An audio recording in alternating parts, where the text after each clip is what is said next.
Hey everybody, welcome back to our channel.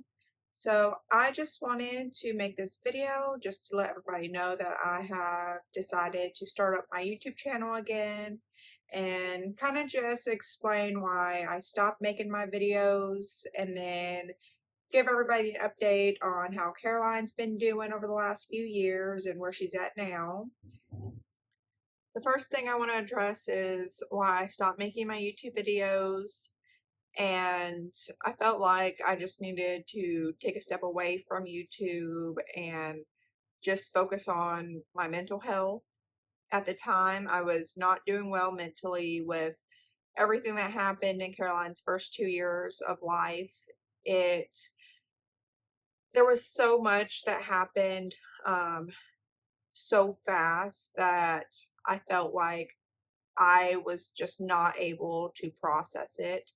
I was going to therapy to try to process it and work through everything that I was going through and try to work through what the children were going through with what Ryan was going through with Caroline.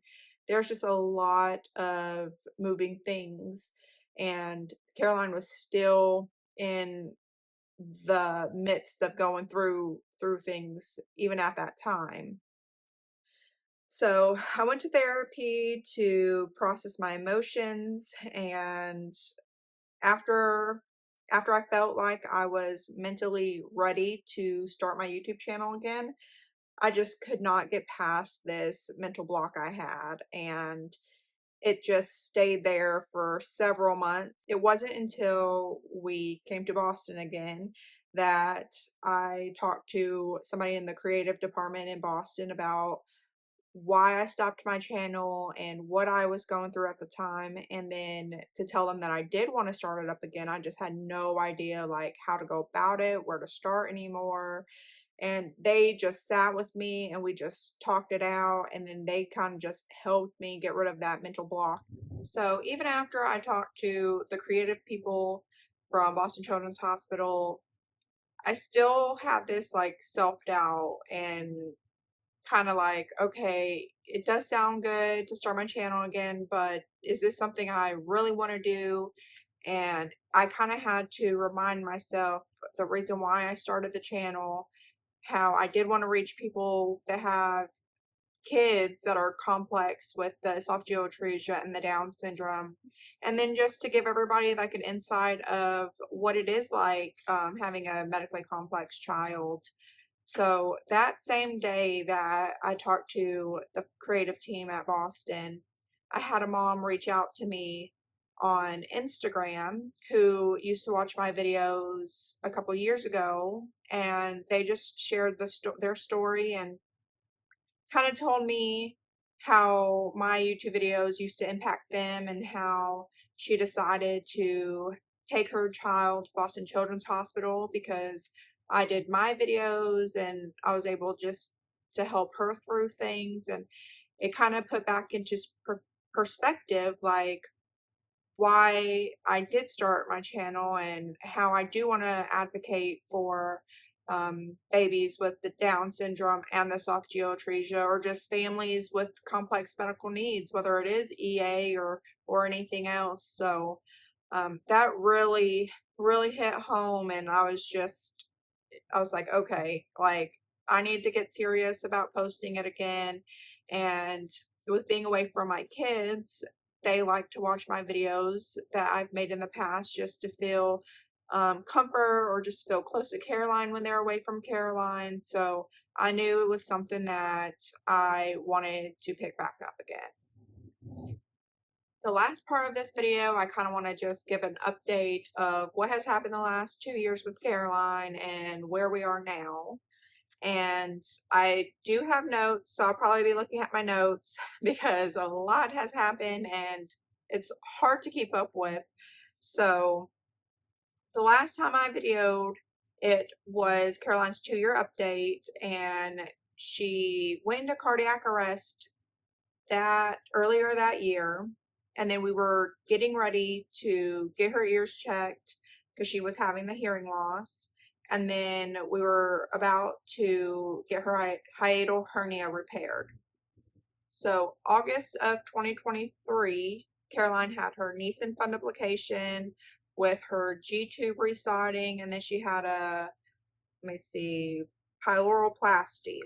So Caroline had a hiatal hernia. So what they did is they had to grab Caroline's stomach, turn it, did a 360 wrap around itself, and they had to push her stomach back into her diaphragm to help her hiatal hernia. And that was supposed to help with her really bad reflux and just give her a better chance to eat solid food by mouth without um, having any issues.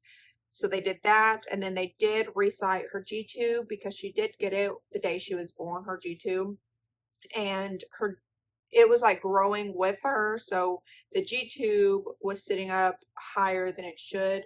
So once they were able to do the Nissen fundoplication, they also recited the G-tube so it was more appropriate for her body now. So that trip, we were in Boston for approximately a month. So we go home that August, and Caroline still had an open wound, so she had to be on a wound vac whenever she was in the hospital.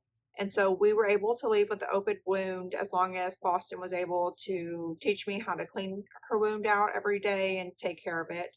So I did that, and then in October, she had stitches from that surgery that were supposed to dissolve, but for some reason Caroline's body just did not want to dissolve the stitches, so she started to have the stitches, they would like come up through her skin, and just her body was just like spitting out these stitches.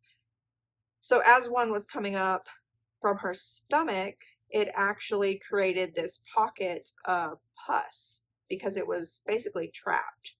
So I had to take her to the local ER in Louisville, and then they ended up having to open up a like that.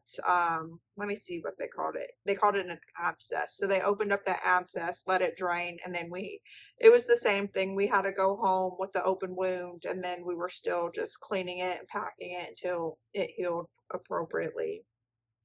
So April of 2024, Caroline did have a bronch, and then she did have an EGD done.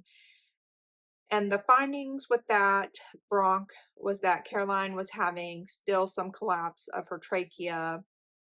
So the only thing they wanted us to do was keep monitoring her when she got sick, how often she got sick, and if she recovered quickly from her sicknesses. And so it was just a time period where we were just waiting to see how she did. And they did have us go up on how many nebs she had a day, how often she had them, and then she was given an inhaler that she does take twice a day now. So after April of 2024, she has been still coming back and forth to Boston. We have had hiccups along the way with getting the EGDs pushed out because she is either sick or just insurance purposes, but she is structuring down still, so we are still going back and forth for dilations. And we are currently in Boston now.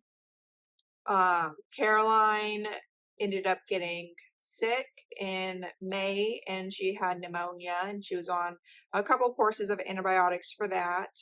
And then in June, she just started to develop a fever. So June 11th, Caroline was admitted into the hospital in Kentucky. And then she had to have surgery there. And then July 11th, Caroline was transferred to Boston Children's Hospital. And we have undergone surgery to fix a fistula, and we have been in Boston for a month already. So Caroline has been in the hospital 8.5 weeks when I'm making this video, and hopefully now she is on the trend upward and we can just get her healthy enough to bring her home. But I will probably make another video just explaining this whole trip and everything from her having pneumonia till now, and probably what's going to happen moving forward with Caroline with her being sick. But if you've gotten this far, thank you for watching, and I hope you like this video, and we will see you next time.